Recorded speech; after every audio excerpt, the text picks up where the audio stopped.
Briarcliff Hall had stood on the bluffs overlooking the Pacific Ocean for nearly a century.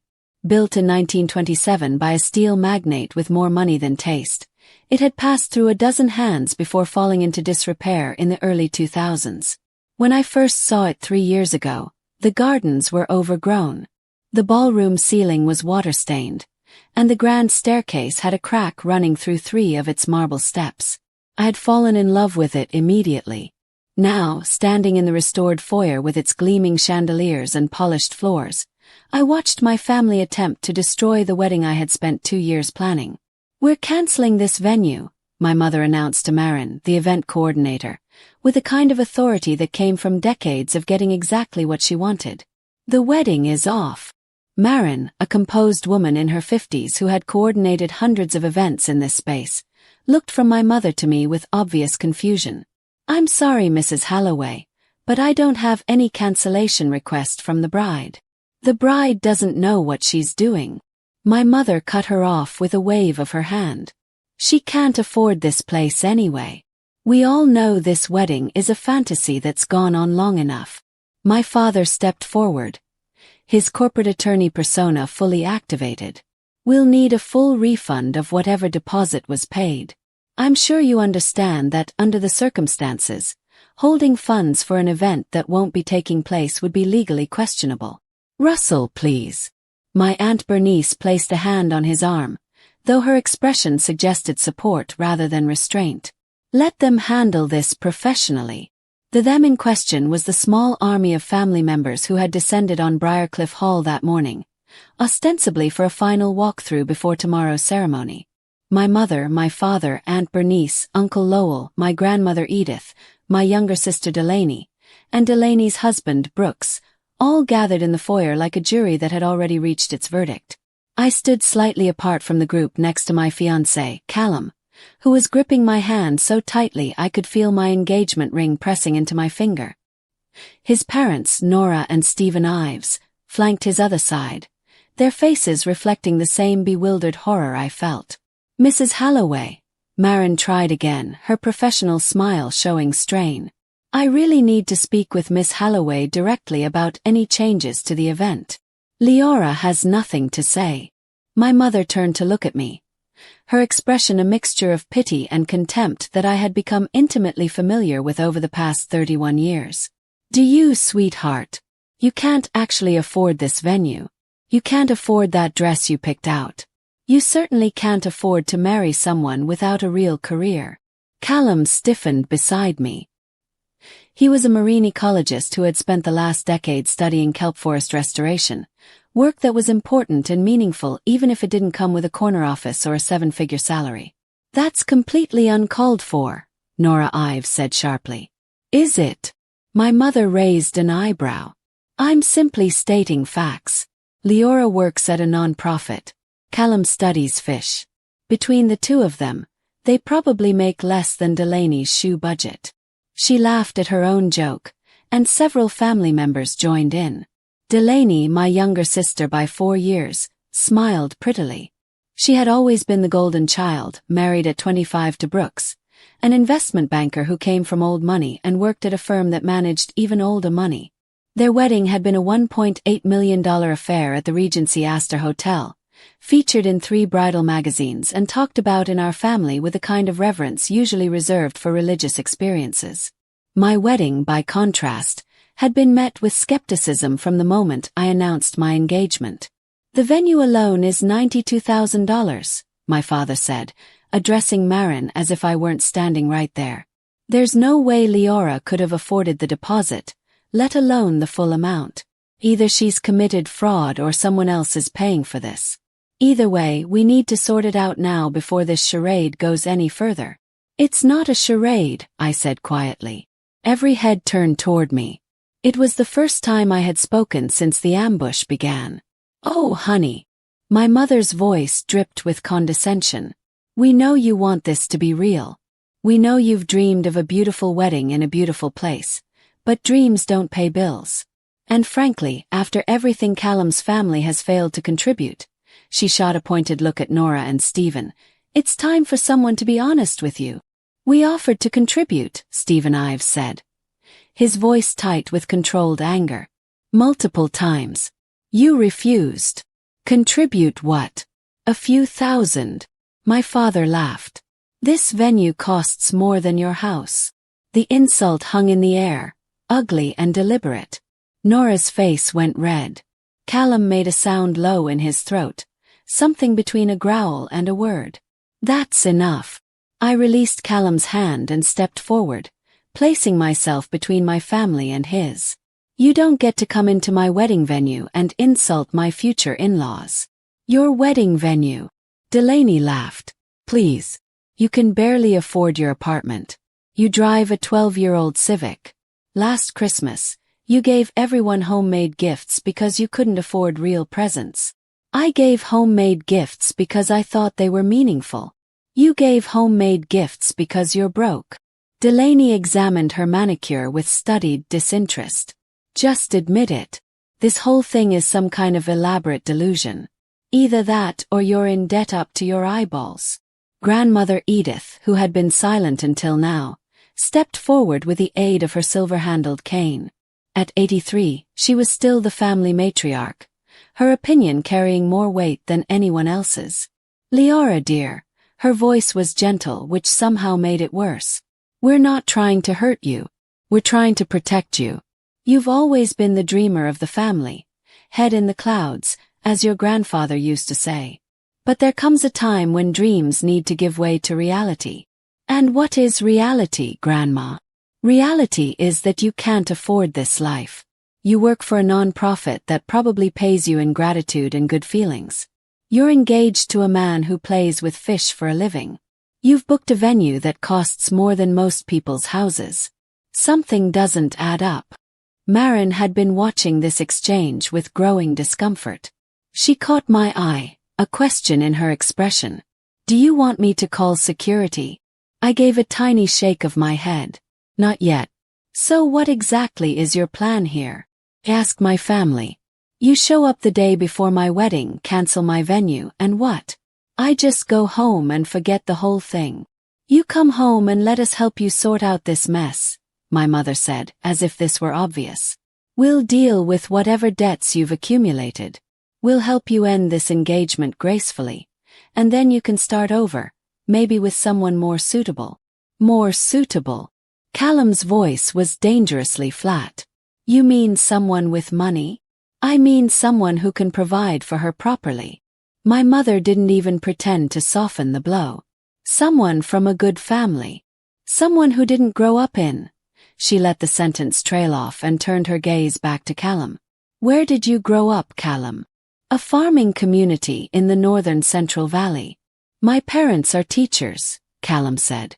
They worked hard to give me opportunities. I'm proud of where I come from. Yes. My mother's dismissive tone said everything. Well, pride doesn't pay for Briarcliff Hall.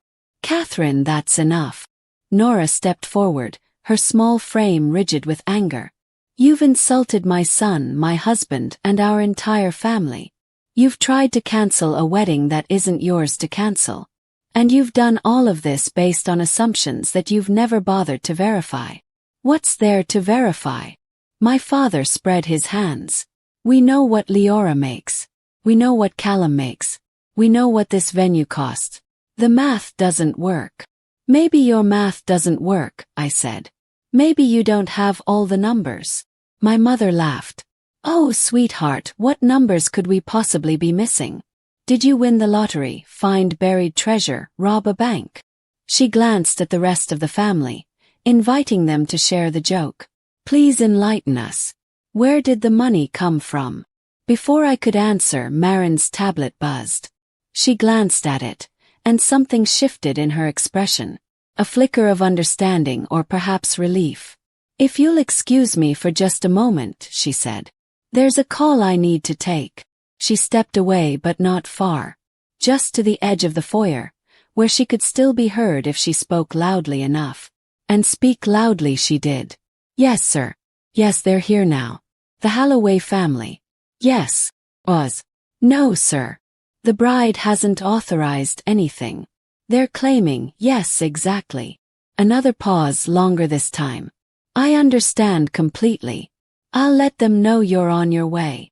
She ended the call and returned to the group, her professional smile now carrying a hint of something I could only describe as anticipation. "The property owner has been informed of the situation," she announced.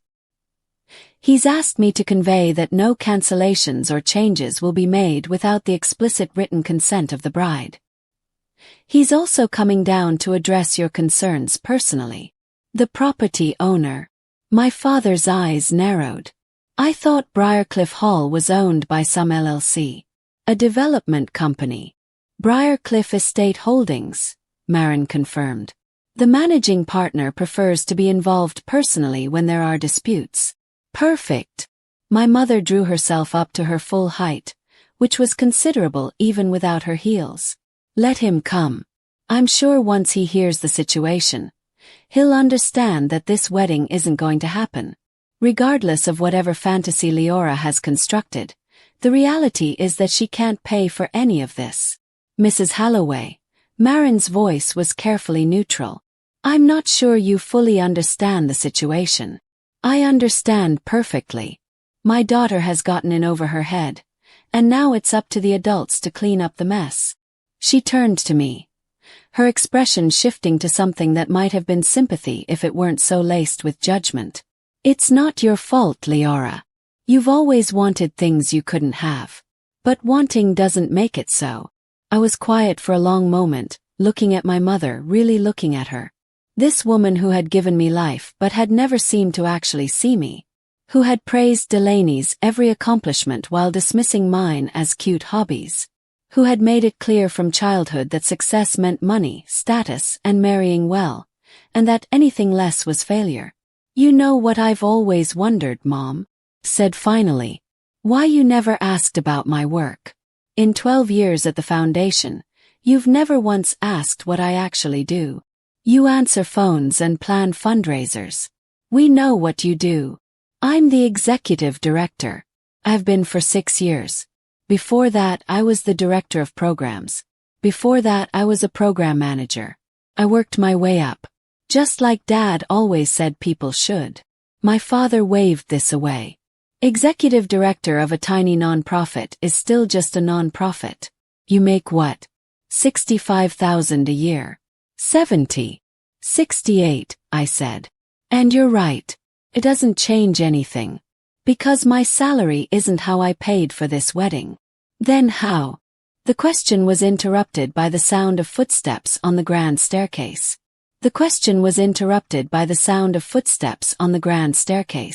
Everyone turned to look.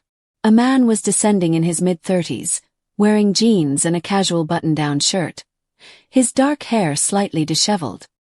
He moved with the easy confidence of someone completely comfortable in his surroundings. Because this was his home. Because he was my brother. "Sorry I'm late," Declan said, reaching the bottom of the stairs.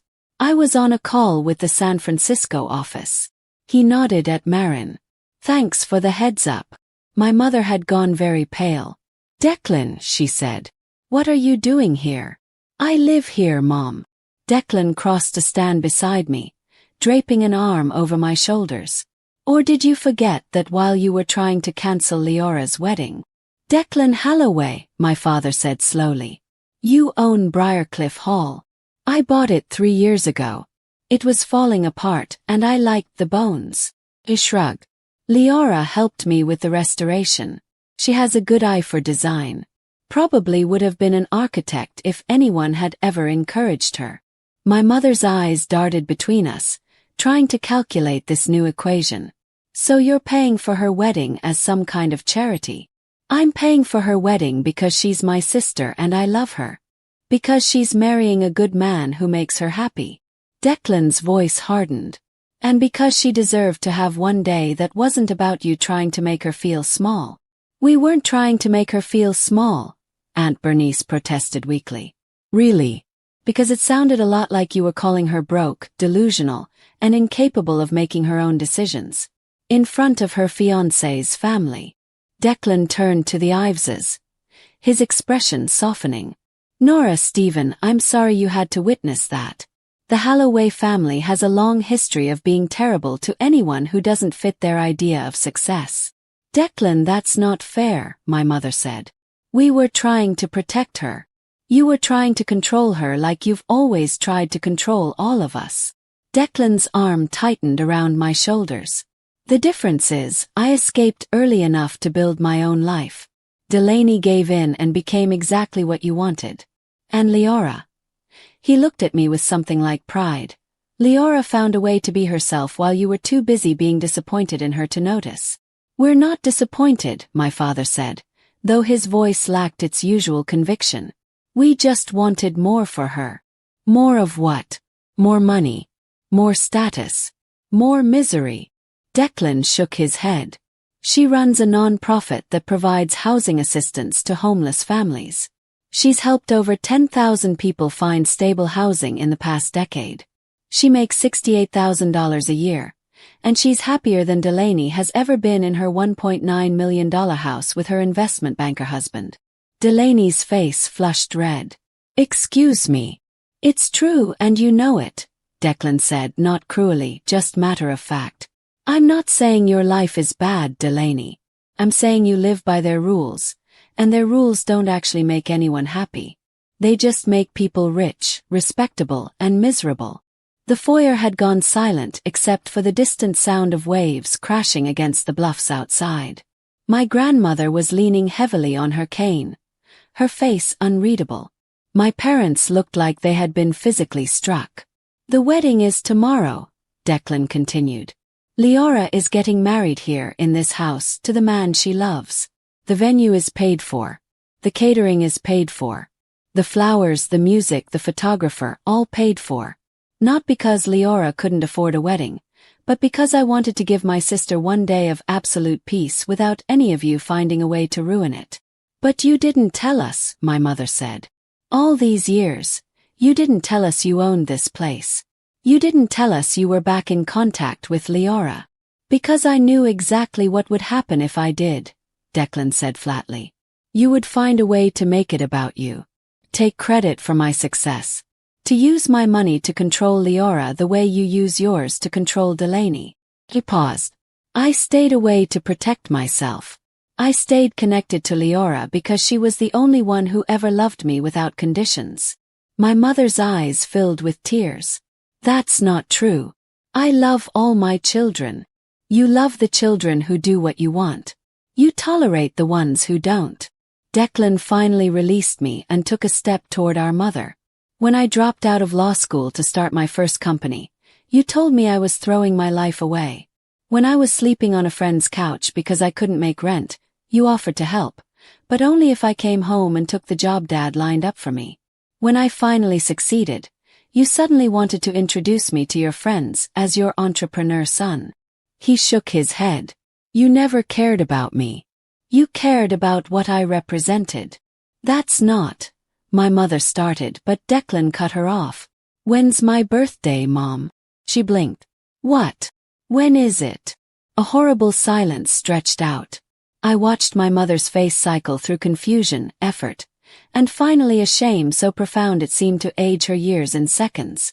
March, she tried. March 15th. November 2nd. Declan said quietly. I turned 35 last month. Did you call? Send a card. My mother had no answer. Leora calls every year, Declan continued. She sends a gift. She remembers my favorite foods, my favorite books, the name of my cat.